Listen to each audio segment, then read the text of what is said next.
Hello, everyone. Welcome to Season 3 of Design Together, a podcast exploring how designers work together.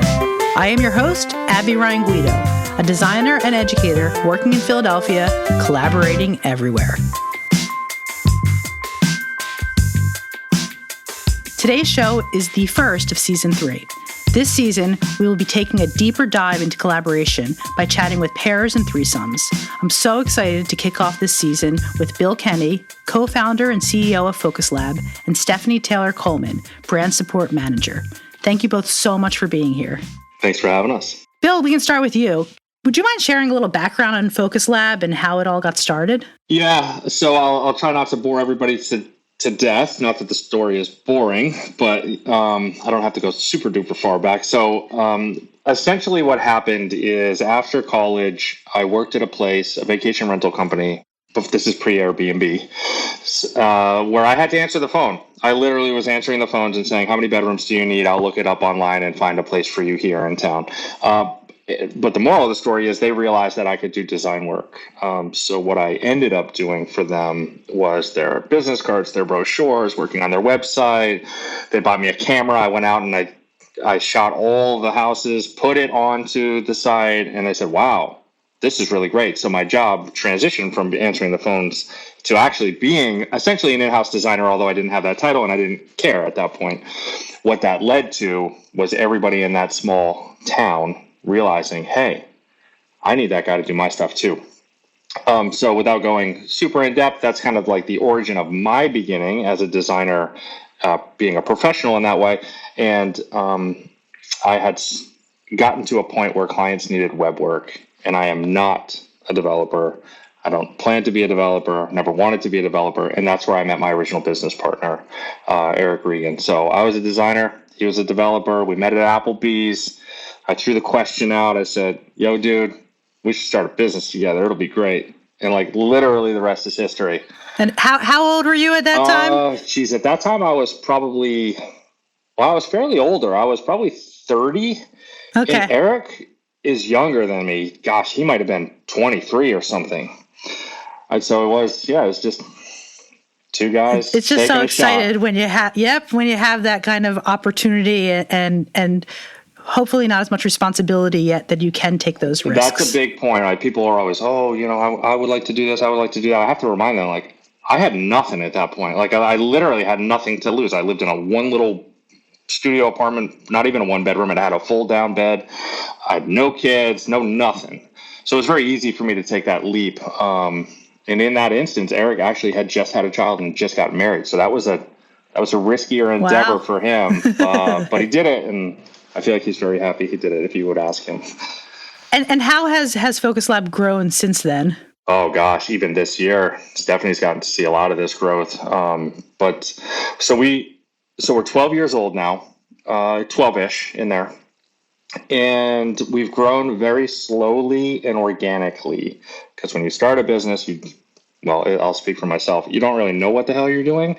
So the idea of, we're going to hire somebody is a very daunting idea. So it's very slow in the beginning. Once you get past that hurdle, then you start to grow. You get to your third person, your fourth person. Oh, geez, what does it feel like to have 8 people? What does it feel like to have 12 people? Today, I think we're at 27. I think we're right there. We've got a new hire here that will start soon too. So we're 27, 28. Over 12 years, though, right? So it's slow, but that's the way we would prefer it. The team would say this year has not felt slow. We've added, I think 10 people. That's this year, exciting. Coming up on that. So yeah, it's been a wild ride this year. And I don't need to get us lost into maybe why that is unique for this year, but it's been pretty wild. The rebound from COVID, the demand is high. We've got our new brand out in the market. Our reach has never been bigger, et cetera. I think it's interesting to hear your story, kind of starting answering the phones and convincing them that, no, I am a designer and I can do this too. And I'm sure those skills came into play a lot as you were starting, because just hearing like hiring your first employee, I think what many people don't think about is, you have to find the talent, but you also have to know like how to actually hire them. Do they get insurance? How do we pay them? Like to do everything. So kind of coming from that position where you did do everything, it seems like that was kind of just in you to be that entrepreneurial person who can kind of tackle all those different business challenges. Purely because my risk factor is pretty high, and my go get is also pretty high. That was not based on knowledge or intelligence, right? It was purely like, we'll figure it out. We got it. So what? Not, in the most appropriate use of that type of language.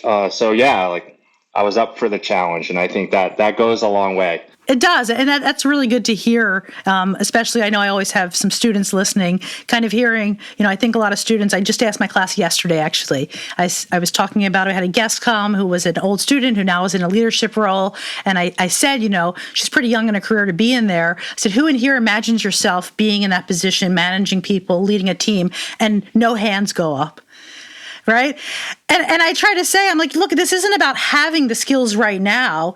It's just about having the interest and knowing you can figure it out along the way. So I love sharing these stories so they know that is the reality. No one is usually sitting there saying, like, I can do it all. They're just saying, I can try. Nobody has it all figured out. Like I still don't, and we don't as a company have it all figured out.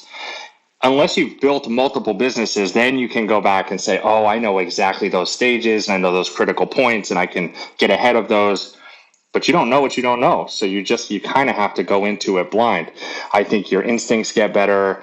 You do read and learn a lot along the way as that starts to grow in you, and you get better. But I mean, you're faking it till you make it, really. Absolutely. In the beginning, especially.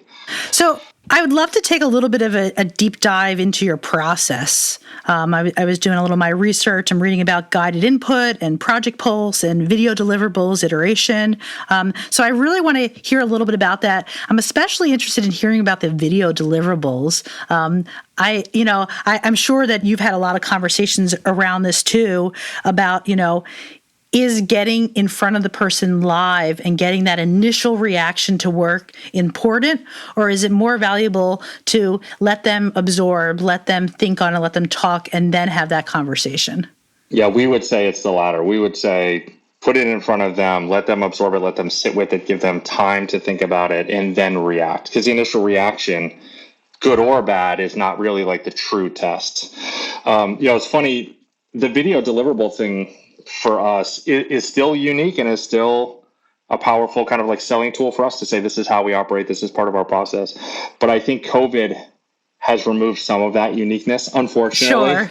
Right? Like, I think maybe more people do that now because they're just more comfortable in a Zoom call and recording videos and sending them, and Loom videos and all these tools that exist now. But for many years, when we told people in a sales call, for instance, and then at the end of the week, you get your work and you get a video deliverable with the person doing the work, walking through the work, they're like, wow, like it was some really novel idea. And that was great, right? So yeah, I think more people do it now, but it really works well for us. We knew that we felt like we should be doing it really early on in the business. Let's call it year 3 or year 4, but there was hesitancy to the time that it might take, and it can be fairly awkward recording a video of yourself talking about your work to nobody, right? You're just talking to a screen, recording yourself, and sometimes those videos are 45 minutes, and you might say something stupid, and you're like, oh God, I got to re-record it. But it's very much a part of our process now. Our clients really, really love it. Here's the other added benefit. That now can be shared with multiple people at different times. So for instance, if you're trying to schedule a meeting to do the big pitch, but only 3 people can make it, you have to record the pitch and maybe they can watch it after.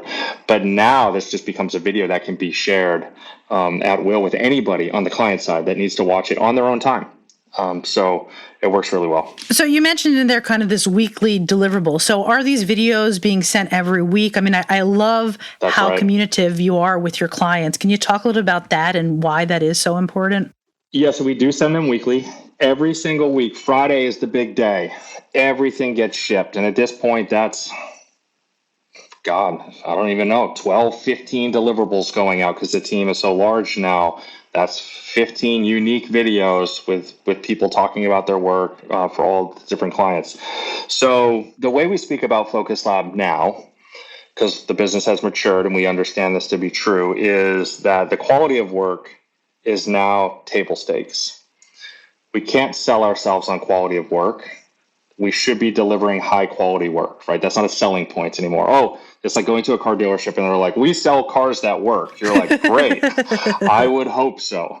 So So then the conversation becomes, well, then what is the selling point? And for us, it's the intangibles, which is the soft skills. It is the communication. It is what we call SOS, the acronym that we use internally at Focus Lab, which is seek to achieve an unforgettable customer experience.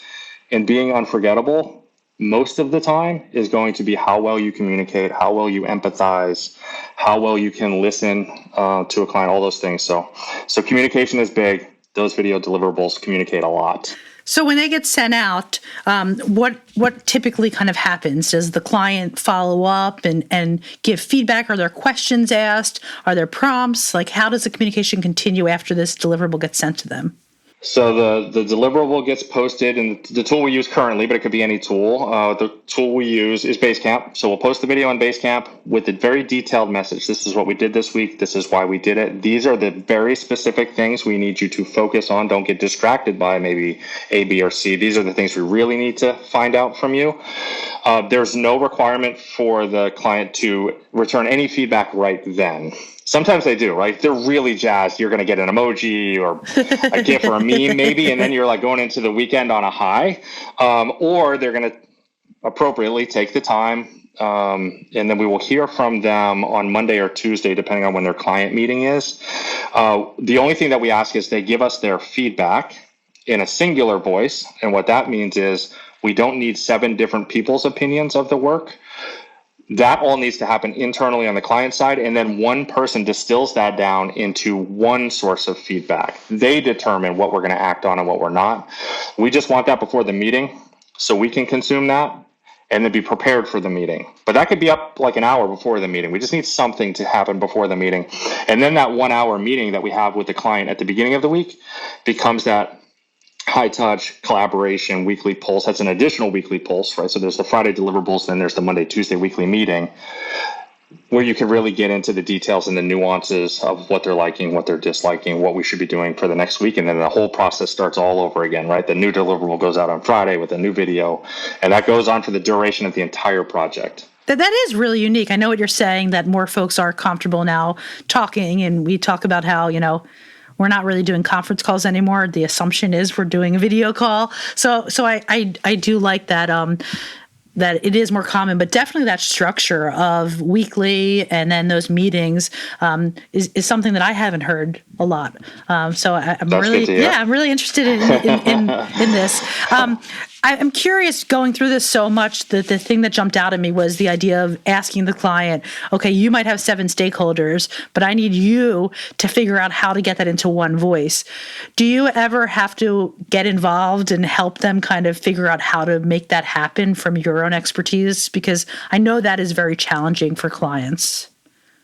The way we work through that is we try, and this is into the intangible bucket that I spoke to earlier, which is a lot of educating. So right out of the beginning of a project, the PM team is sending videos and educational content that we have created. Hey, we're going to need things in a single voice. This is what we mean by that. Here are examples of what that looks like. We're sending all types of content, almost like when a client is getting involved with us, like, there's a lot of work on both sides of this project, right? Like, we're going to create a lot of stuff. And I love that. That's how it should be. We're bringing them into the bubble to say, like, okay, there's high expectations for you too. So we do a lot of that educating. So at that point, they're pretty on the ball. I would say most of the time. If there is confusion there, then we're just doubling down on it, and that's where the PM comes really handy in a project. So at Focus Lab, on a project is a project manager as well as designer, writer, strategist, etc. The project manager doesn't serve a role, what you might see in other agencies, which is like an account manager, which is really the information funnel through to the client. We don't do that, right? So the client's speaking directly with the person that created the work, the designer, the writer, or the strategist. The PM is there just to support the project in whatever way they can, logistically, timeline, schedules, we need this by this date. And that would be an instance. If the feedback came through and we got 5 different people's opinions and they were all different, project manager would go to that person and say, hey, we actually can't work off of this. Remember that thing we sent you early on? This is where it comes into play. You all need to figure out what the most important opinion is in this group. Is it the CEO? CMO, et cetera. And that's what we'll actually act on. So yeah, no, and I'm sure that you have clients that move forward after they have their branding and probably apply what they've learned to other designers and other vendors. So we appreciate you all training them and getting them up to that point, because that is a challenge. It's really rewarding when a client finishes the project, and at the end, we're trying to figure out if we achieved SOS, the acronym, which I mentioned earlier, and we're asking them specific questions about their experience during the project, and they say things exactly like you said. We didn't know that we were going to come out of a rebrand project with not only the new brand, but also all this new education, all this new approach to communication. They're going to start implementing things that we do of our process into their own company, because they can see how effective, how efficient, et cetera. Yeah. That's really, you knocked it out of the park when you're getting that commentary. All right. Something else I want to talk a little about is the difference between specialist and generalist. So you all are branding specialists, and I want to hear a little bit about that and what that means to you and how you talk about that to your clients. Oh, yeah. So it's important for us to like own a category and kind of own our individual crafts. It doesn't mean that everybody on the team doesn't have some availability to flex into other areas, meaning some of the designers can develop to a certain degree, but really what their core capability is and why they're here at Focus Lab is the specialization in their craft.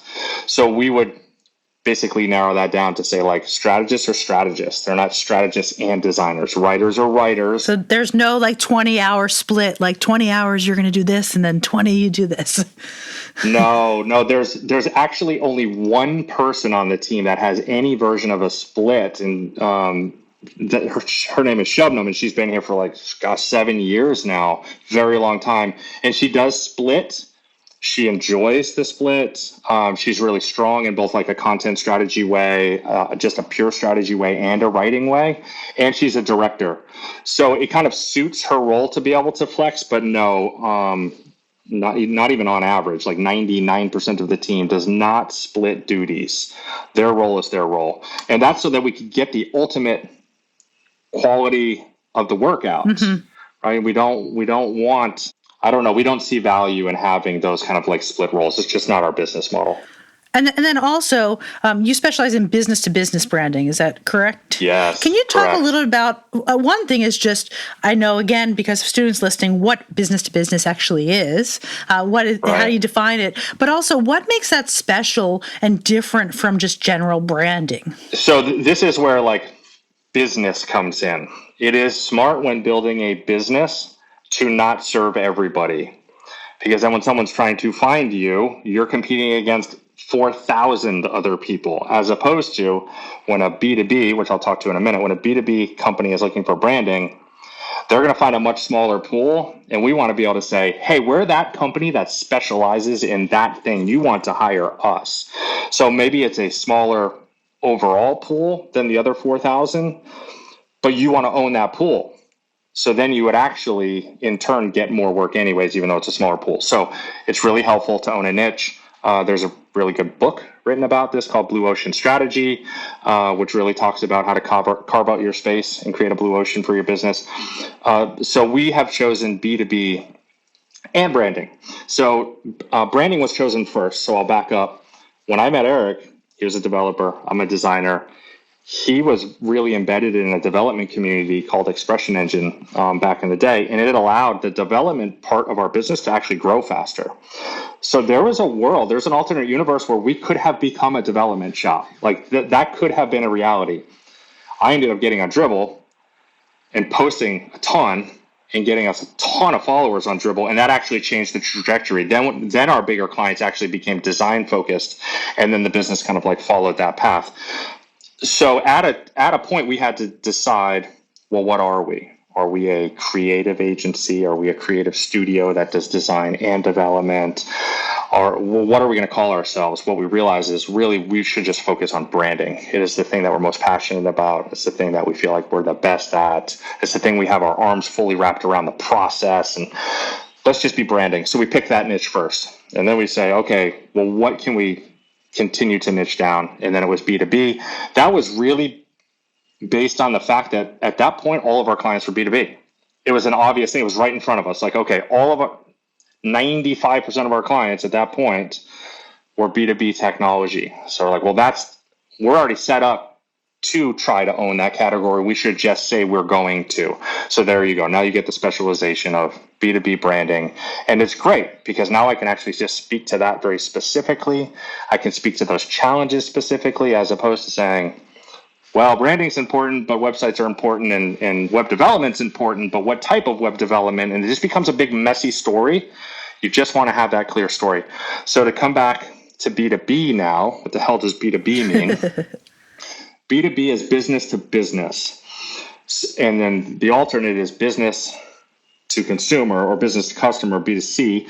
So B2C would be, I guess Nike would be an example of that, right? Like I go into the Nike shoe store, I'm the customer, I buy the shoe, I leave, that's it, transaction done. Business to business would be like Slack. Focus Lab needs Slack as a tool. So Slack is a business selling to another business, not a single customer. I mean, we are a customer, but we are a business as the customer. And that's where kind of SaaS comes into play. All these software as a service, that's primarily B2B technology. It has been eating the world, is going to continue to eat the world. COVID only made that larger. So by doing somewhat of maybe a humble brag, like I think we're positioned really well too. Yeah, I definitely agree, and you do beautiful work and strong and powerful work, so that helps too. Appreciate it, thank you. So I would love now, Stephanie, I didn't forget about you. You're coming in. What I think we could do would be great, Bill, is and we started to touch it a little bit because we understand now the video deliverables in the meeting. But can you talk through a kind of client process and walk us up to where Stephanie comes on board and how that kind of transition starts, and then Stephanie can jump in and share a little bit from her side. Yes, absolutely. And I'll talk a little bit to the specific value we're trying to deliver with brand support, and then I'll let Stephanie take that stage. She owns that part of the business, so then she can talk all about it. So the process, again, without maybe going too deep in the weeds, is we're going to start in strategy. Right, we're going to spend a series of weeks in strategy, really trying to determine the purpose of the company, the vision, the mission, the competitive landscape, the customer set, like all this stuff we're trying to figure out so that when we transition into design and communications, how a brand is going to speak and how it's going to look, that is informed by some rational thinking and intelligence, instead of just saying, oh, we're just going to make like cool stuff and I think this will work. So every project starts in strategy. There's no way around that. So it starts there. There would be a strategist and a writer in that portion of the project, critically thinking about where that brand is going to go. Then out of that becomes a big strategy document. There are those weekly touch points with the client, reviewing that, iterating on that. When that is then done and approved, then it rolls into, like I said, the communications part. So that's that's going to be a writer.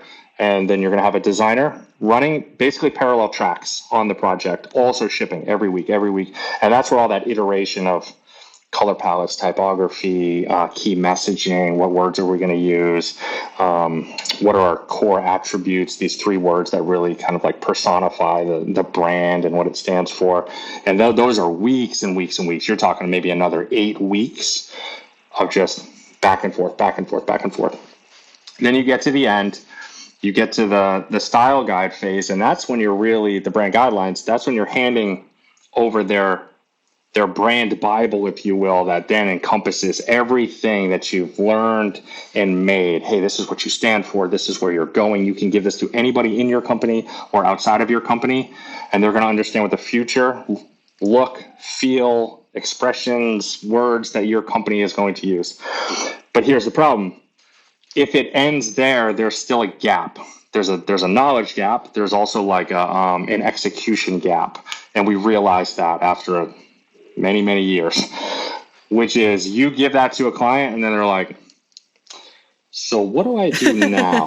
Like, I understand this is my guidelines and I know how to read, but like, how am I going to execute on this? Because then they run into a few different hurdles. One is, okay, we have designers and writers, but they're too damn busy to do anything. So now I'm gonna have to go out and contract people. Or we don't have designers and writers, I'm going to have to go out and contract people. So it leaves them in this world of what do we do next? So what we realized is there's an opportunity for them to stay with us.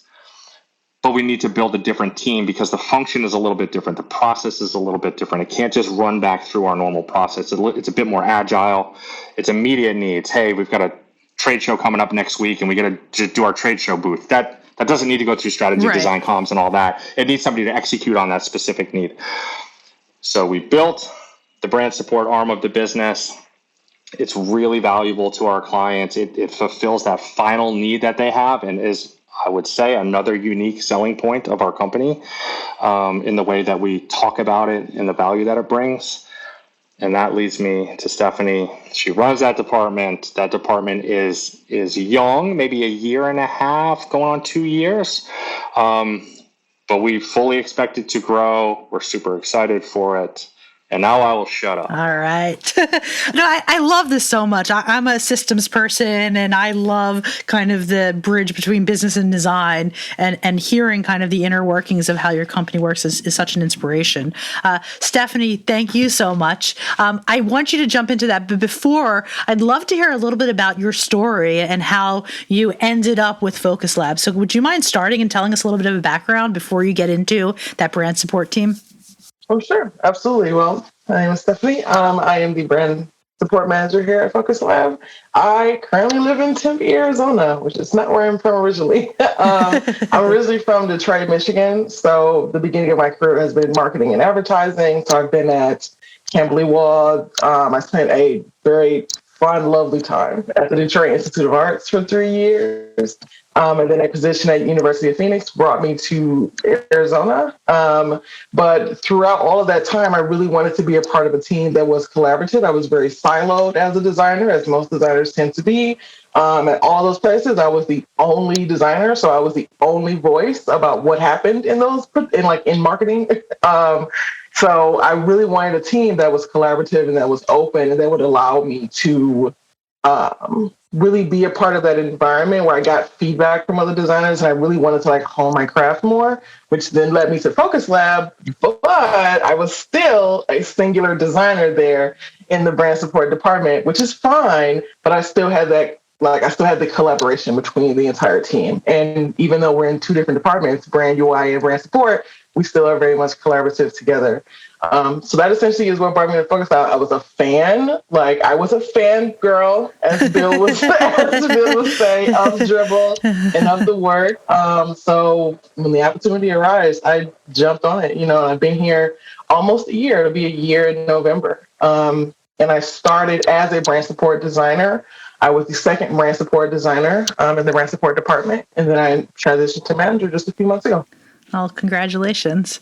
I totally understand that. It's something I talk to my students a lot about is, it's really important to be in design positions where you do have other folks, other creatives around you so that you can have those voices, that you have someone to go to and be like, hey, can you just take a peek at this and tell me what you're thinking? And it's hard to start off early in a career being that sole voice.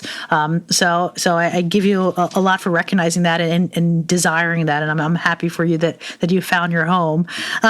So I would love to hear a little bit about what happens when the project gets to you and how does that all begin and kind of what does your role look like working with the client and fulfilling those brand needs? Sure, absolutely. Well, essentially, it kind of functions as a completely separate department from branding UI. Once we kind of get the okay from the brand UI team that we're going to have a client that's onboarding into brand support, we kick off the exact same processes. We have kickoff meetings. We start to schedule the monthly or biweekly meetings, depending. Something that's very exclusive about this service is that, as Bill said, you have to have gone through those processes already, but you don't have to have gone through them recently. So we also do have clients that are past Focus Lab clients that kind of come back for a couple of little things. So if you have recently exited those processes, we have seen all of the work in process. So we've seen the development, we've critiqued the marks and the word marks as they have gone out. So we are very familiar with everything that we're going to take over in brand support. And that just turns into setting up their Basecamp, setting up their private Slack, which is a different component from the brand UI side. They have no direct communication with the client on that type of level outside of Basecamp. But in brand support, essentially a client is available to us and we are available to them 8 hours a working day. So if they have questions, like me and the other brand support designer, we are here to answer any of their questions. But we still do schedule the work. So like while the brand UI team is on like a weekly cadence, our cadence is a little bit more sporadic, so like as is needed, but the work is still scheduled. We don't like to operate as like a really quick turnaround production shop. It's really, we need the time to make sure that the work on our end is good. And the sooner you can get it to us, the better, so we can make sure that that work is good. So if you need like a social campaign in 2 days, we cannot accommodate that for you. But if you can at least wait a week, we can accommodate that for you. But essentially, it's very similar in any of the other ways. We still deliver work through Basecamp. At the end of the week, they do receive a weekly message from us that is basically the exact same thing as a Friday message for brand UI clients, which is here's what we've done this week, here's what we're doing in the next week. And because this department is hourly based, we do provide them with their hours where they are so that they can better prioritize their time for the following week. And we do have a shared kind of running list. We call it our task list so that we can see what work is in production and they can see what work is in production and they can kind of level what is priority and what is not priority. Can you give us an idea of what some of these projects are that come through brand support? Primarily anyone who is about to launch, which as we know is a very stressful time. So if you've just received your brand guides, as Bill said, you have no idea what to do with those. So essentially, it's anything from social assets. It's sometimes we do reskins of the web pages that could not be done in the UI phase because there was simply not enough time to be scoped to do them. We do trade show booths. We just did a really large one for SaaStr. For a particular client that we just had, we do environmental, we do wayfinding, a lot of internal stuff. Too, that keeps your job exciting, though. I mean, to get to touch so many different areas of design. While you're working on this, do you ever go back to the team that worked on the original brand to kind of get their eye and say, is this what your team was thinking while you were working on this? Absolutely. And oftentimes, multiple times a week, we have a shared crit channel where we drop all of the work in from brand UI and also from brand support. So the designer who worked on the original assets can at any moment weigh in on anything that we're sending out just to make sure that we also have the understanding that they had when they created these assets. And then I know at some point that part of the project ends and then it gets passed on to the client to kind of take on. And Bill, I know you and I kind of talked about this a little bit, is how does that work when it is, okay, now you're moving on and you're doing this yourself? And Bill, you can feel free to jump in, or Stephanie, do the clients come back? I mean, I love hearing that older clients are coming back for brand support now. Do they go off on their own and ever come back and say like, hey, can you look at what we're doing? Is it still on brand? Or do you find yourselves ever looking? I know I do that a lot. I mean, websites are the easiest thing to do. You rebrand, you send it off, and then you spy and you shake your head at, man, that was not supposed to, what are they doing with that headline type? Like, does that continue ever after the process officially does end?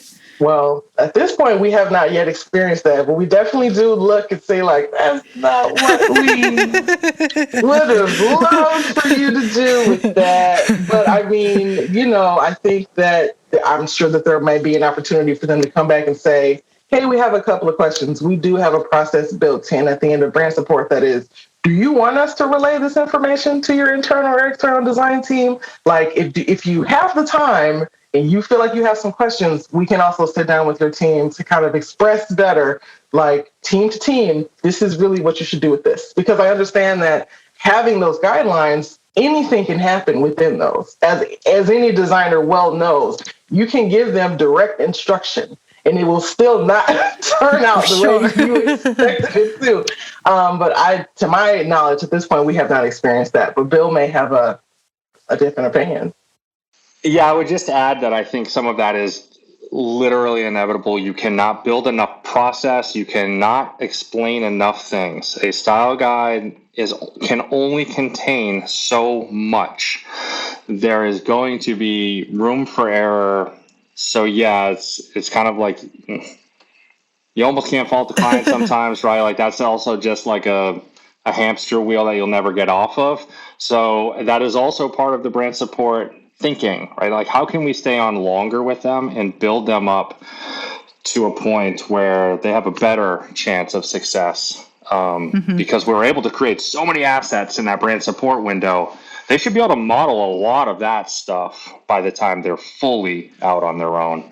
But yeah, it's not always going to translate 100% the same. I know. I funny being the third season, I was working on the kind of new cover design, the branding, and I have a design intern, and she started it, and it would look very much like the second season, and I was like, well.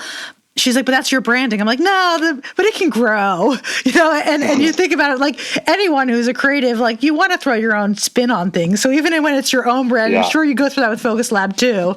You're like, it's still on brand. It's a little fresh and a little new. So I see how clients get there as well. Stephanie, I want to hear, and you did share a little about working with teams, but I want to hear a little about, like, what do you like about Focus Lab? What is really, working for you there? So I think, primarily the ability to grow, right? I have had many conversations with Bill and other members of the team where I really never saw myself being a manager.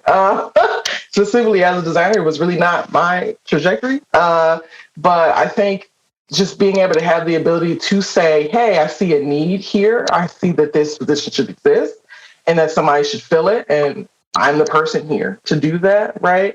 I think that a lot of places, that's not the case, right? To be able to start at a company and then less than a year later to be able to move up within that company and have all of those stakeholders be trusting of you and can say like, oh, we know she can do that. That's completely fine. We don't have an issue with it. I think that now that is an additional. But when I started, it was how collaborative it was. It was the fact that I knew I was going to be learning from every single person on that team. I like to say that I'm a forever student, like not necessarily schooling related, but I'm learning from the majority of my experiences on like a daily basis. And I prefer to do that, which is why I've worked in so many different industries, always in advertising or marketing. But I have an understanding of a lot of different things from a lot of different places. And I knew I was going to get that here. Like, not to toot our own horn, but these are some of the best people. Like, and I've enjoyed and you're one of second. them, so I struggle with including myself, but I agree. I love hearing that you're forever learning, and I hope you continue to take that with you forever, because I'm sure I speak for Bill here. I think that is what has helped us find success, is just accepting that we will never get to a point where we know it all, and that being open to continuing to learn is so important. Awesome. So Bill, I ask my students a lot when I'm teaching seniors, where do they see themselves? And the two things you hear branding and you hear UX. Those are what designers right now, it's kind of the terminology they know best. So I want to hear from you. What do you look for when you're looking at new hires and you're looking at recent grads? What kind of work you're looking for in their portfolio, or maybe what outside of their portfolio are you looking for? Yes, I speak to this a lot, so this will be an easy question for me. I just wanted to just back up for 1 second, not to skirt the question. No, of course. I want to be super clear in the collaboration in between. We keep using this word departments, right? There's like what we call the core service team, and there's brand support. And we call them departments. This is not a 4-story building with brick walls and doors and stuff. This is literally a group of people that all live in Slack. The barriers between departments, if you will, is a 1-pixel line or a channel selection, right? So there is so much collaboration. We are really one giant, fully blended team. All the designers, whether they're in brand support or in the core service team, are all going to the design critiques together. They're in the same design channels together. So just wanted to make that clear. As I was hearing it, I'm like, oh, departments. That starts to sound like, oh, but they're in the other building. We don't see them much. That's not our world. We don't have buildings. No, that's really good. Slack is awesome about that. We use Slack. I use Slack for many different companies and things I'm involved in. And that ability to really see what everyone else is working on so easily, I'm sure, is so valuable just to be inspired, even if you're not working on a different brand. Correct. Just to see what's happening and to feed off that energy is so important.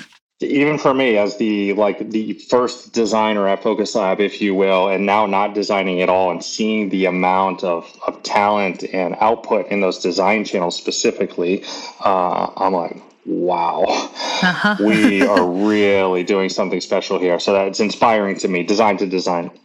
It's a special shout out to the strategists and the writers. I love them as well. But I'm a designer, right? So there's always going to be like a special flavor there when I see those designs go out. So to the students. So what are we looking for? I guess I would say to anybody. It doesn't have to be a student, but anybody that's applying at Focus Hub.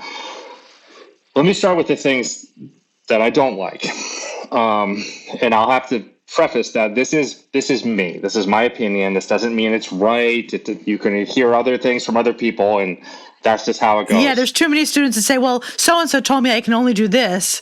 Like that's right, one person, so I'm happy you said pick that. Your poison. Yep. But here's my poison. Don't write a really long, boring cover letter first. Step one. Don't do that. Write a cover letter. And we could even get into as a cover letter necessary. I don't know. But through our application form, it does force you to write a cover letter. Use that as an opportunity to actually show the true, authentic, real you. Say something interesting. Tell me about how you grew up on a farm and you spent your winters in Alaska or something, right? Something that's actually not really going to seemingly not relate to the job, but actually lets me learn about you as a person. A cover letter that starts with, hey, Mr. Kenney, I'm so excited to get my resume in front of you today. And it feels very buttoned up and it feels very sterile. It's just not a great start. Right? When we're building a company at Focus Lab with the culture that we have, it's really about people, and I need to learn about the people. So I would just say, just be your true self. Don't be stuffy. I know coming out as a student, it feels like you need to come up to like a business professional level. That's actually not true. It's not true, especially in our industry. Yeah. They pick like one project on your website and to you, it's probably like the project you like the least, and that it was 10 years old, and they tell you how much they like what you did. And I'm like, don't do that. Please don't do that. I would say, though, it is very helpful to show that you have done your research about the company. Yep. I'd rather hear like, hey, Bill, I heard you on Clubhouse and it was awesome. Like, I'd rather and I think that those things. Your company values really align with mine. And this is why I think I would fit in well. So that's not brown nosing. That's like, you're actually showing that you would fit in here. Because that's the other, like step two. In your resume, in your cover letter, don't make it seem like you have literally sent the same thing to 17 other companies. Or leave someone else's name in it by accident. Correct, right? It should feel like you care that you're sending it to Focus Lab, because I know if that is the case, then you're probably going to succeed here because you're hungry to be here. You know why you want to be here. So that already checks some of the boxes. The next thing I would say is, the portfolio really does matter a lot. If we're let's just speak design, because that will be my context. That's easiest. Make sure that your portfolio, I guess, really looks as good as it can. It doesn't look like fumbled together, half-assed, if you will. But students are going to say, well, what does that mean? I guess what I would mean by that is, if you're applying to Focus Lab for a brand position, I don't in your portfolio need to see your photography, your illustration, your scrapbook project from freshman year. I literally don't need to see that stuff. I understand, though, that might be all you have to show because you're a student and that's all you got to work on.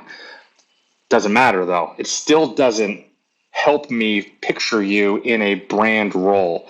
So you would have to make your portfolio feel like you should be here as well. However you have to do that. I don't care if they're fake projects. I literally don't care. You just need to show me you can execute. I was doing an interview with this one person, and they walked me so they got to the second stage, and I said, walk me through one of your projects. I want to hear how you talk about it. And they walked me through to the end, and it was fantastic. It was so damn good. And he's like, oh, by the way, I should have actually mentioned this. I actually just did this on the side. I didn't actually work for this company. I just felt like they could have better work, so I redid all this on my own. It wasn't a real project. And I'm like, I don't care. Yeah. Because you've just proven to me that you have a design eye, that you have really good design foundational tools and you can speak to the work. That's what I need to see. So I guess I went long there, but I think students fall into the trap of showing all of their student work. It gets to your idea of specialist, right? This is about being a specialist, and what do you do that's special? I talk about that too. Like, I think what happens sometimes for students, at least, is they fall in love with something they made. Correct. And so then they think like, I love this. I need to show everyone. And I'm like, that's what you put in your social media and you show your family, but that isn't what you want to do. And you do like, and I get it. It's hard. It's hard when you're talking to, a traditional student, who's 22. Like, what do you want to do with your life? Like that, to think about that.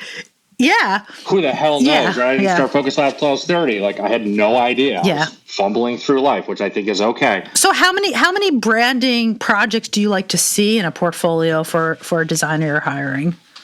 There's no magic number. I can tell you somebody that has just started on our team and doing fantastic only had three total. That was a very small portfolio, but it was strong enough that he ended up making it through the entire process. And I even told him at the end, like, 3 was tough. Man, you were really putting me to the test because, like, you only gave me 3 things to look at. It is helpful when there's more, because then there's this whole dilemma of, well, and I'll, professors forgive me, but you hear this, right? Like, my professor says I just need to pick my best work and remove everything else. I'm like, yeah, but if that means you're leaving me with only 2 things to look at, that's also a problem. Right. You can over-index the other way.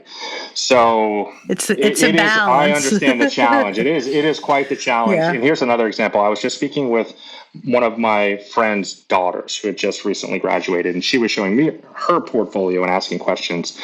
So I go through and it was a PDF actually. So I'm like scrolling through the PDF, and it's like all this really great photography, fantastic photography.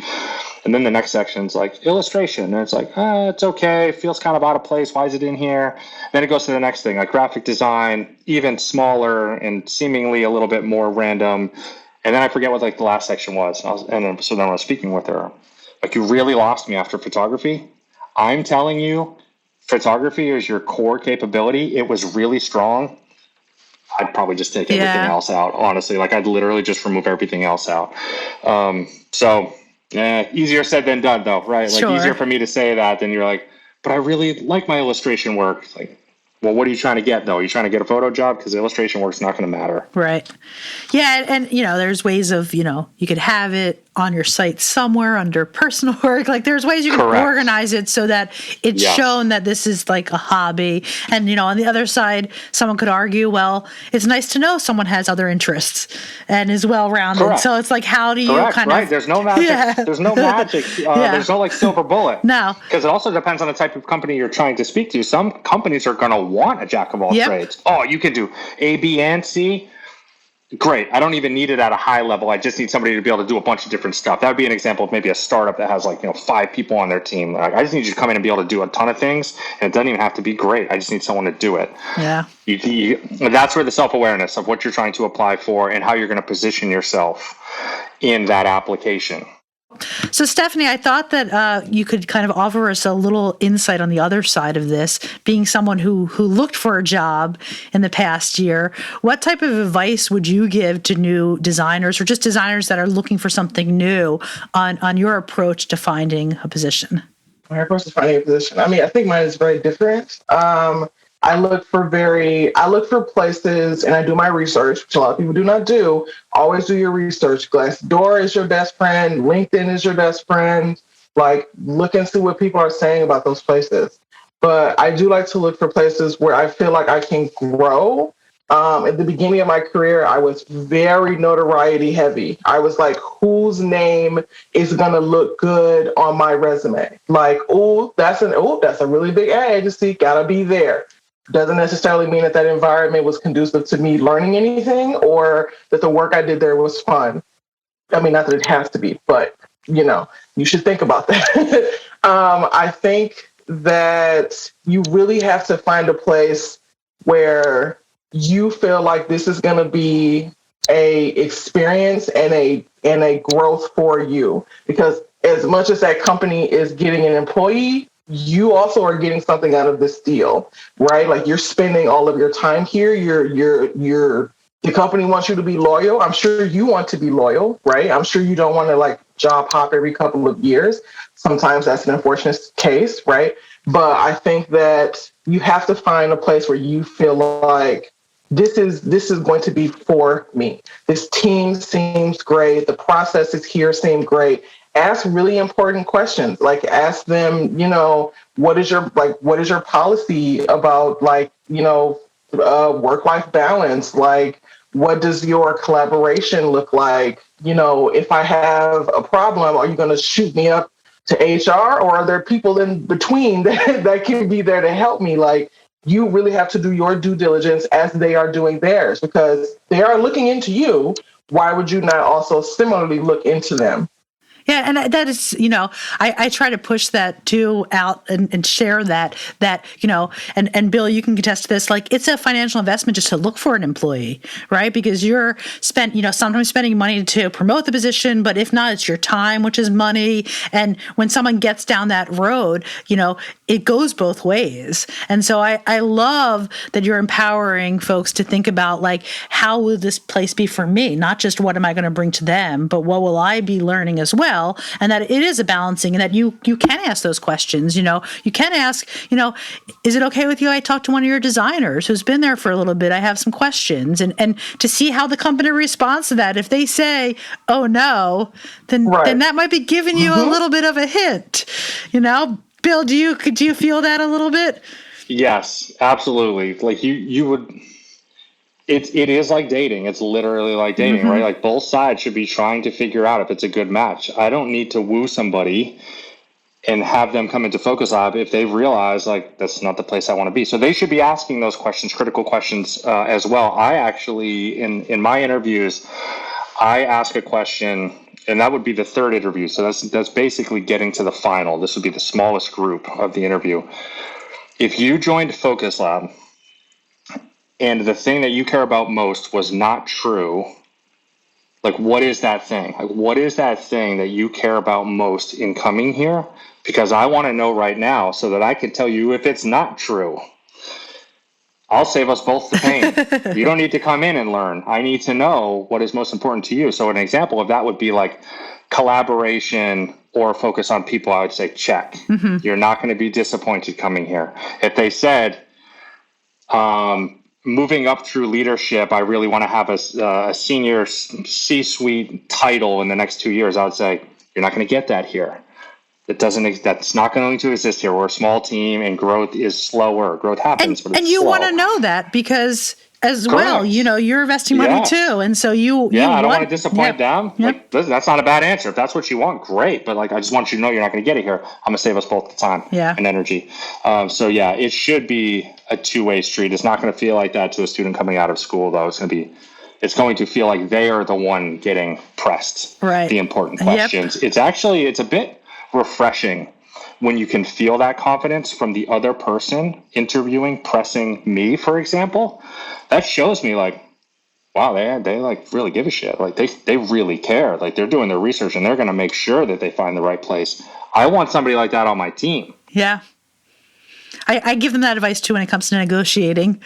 I say it's not a bad thing to show that you are, standing up for yourself and that this is what you're hoping to get. And I think that the right employer sees that as this is someone who's going to do this with our clients and is going to understand how things work. So it's all value. Well, this was amazing. I could keep talking and talking, but we're going to have to end here. Thank you both so much for being here. For those listening, if you want to see the amazing work that Focus Lab is doing, check out their website. It's focuslab.agency. Bill, do you have anything else you want to share with anyone before we go? We're good? I mean, if it's primarily students listening, I would just leave with those like words of wisdom that are going to sound like honky-dory, happy stuff, but like you're not supposed to know exactly what your next role is going to be. You're not supposed to know if you're going to be a big designer or you're going to own a business. You're not supposed to know those things right now. It's literally just like a one foot in front of the other. Take it step by step, and you will ultimately find your way. Thank you, Bill. Thank you, Stephanie, so much for being here. And thank you, everyone, for coming back and listening to this third season.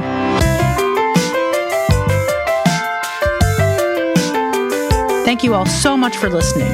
We'd love to hear your feedback. Feel free to send us a message or leave us a review. To learn more about the show, check out our website at designtogetherpod.com. Special thanks to Rob Weston at Great Magnet Recording Concerns for providing our post-production.